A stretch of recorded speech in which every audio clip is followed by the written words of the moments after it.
In today's video, I'm going to teach you how to link different lists on Microsoft Lists. We'll walk through the process step by step to make sure you have a seamless experience connecting your data across multiple lists.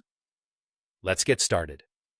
First, you'll want to open your preferred web browser and search for Microsoft Lists. Once you've navigated to the website, you'll see a familiar login screen in the top right corner. Go ahead and click on the Sign In button and enter your Microsoft credentials to access your account.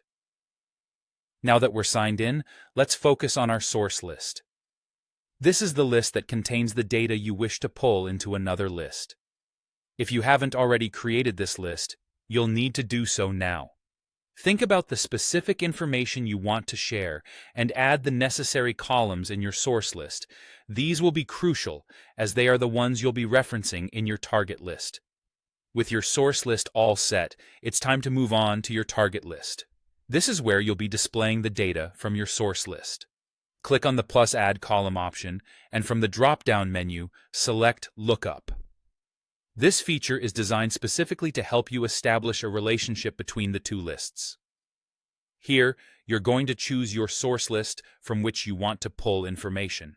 It's important to make the right selection, as this list will be the source of the data being displayed in your target list. Next, you'll be prompted to select the specific columns from your source list that you want to include in your target list. This step gives you the flexibility to choose exactly which pieces of data are important for your target list's purposes.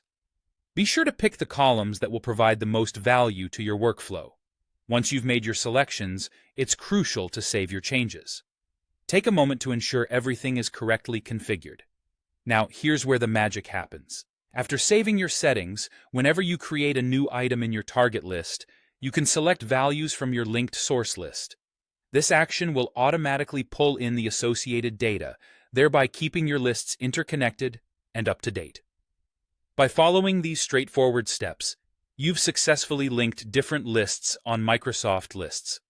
This not only helps in maintaining data integrity, but also streamlines your work processes significantly.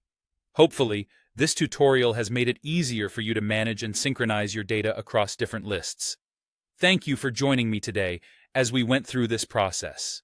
Don't forget to like, subscribe, and hit the bell icon for notifications on our latest videos.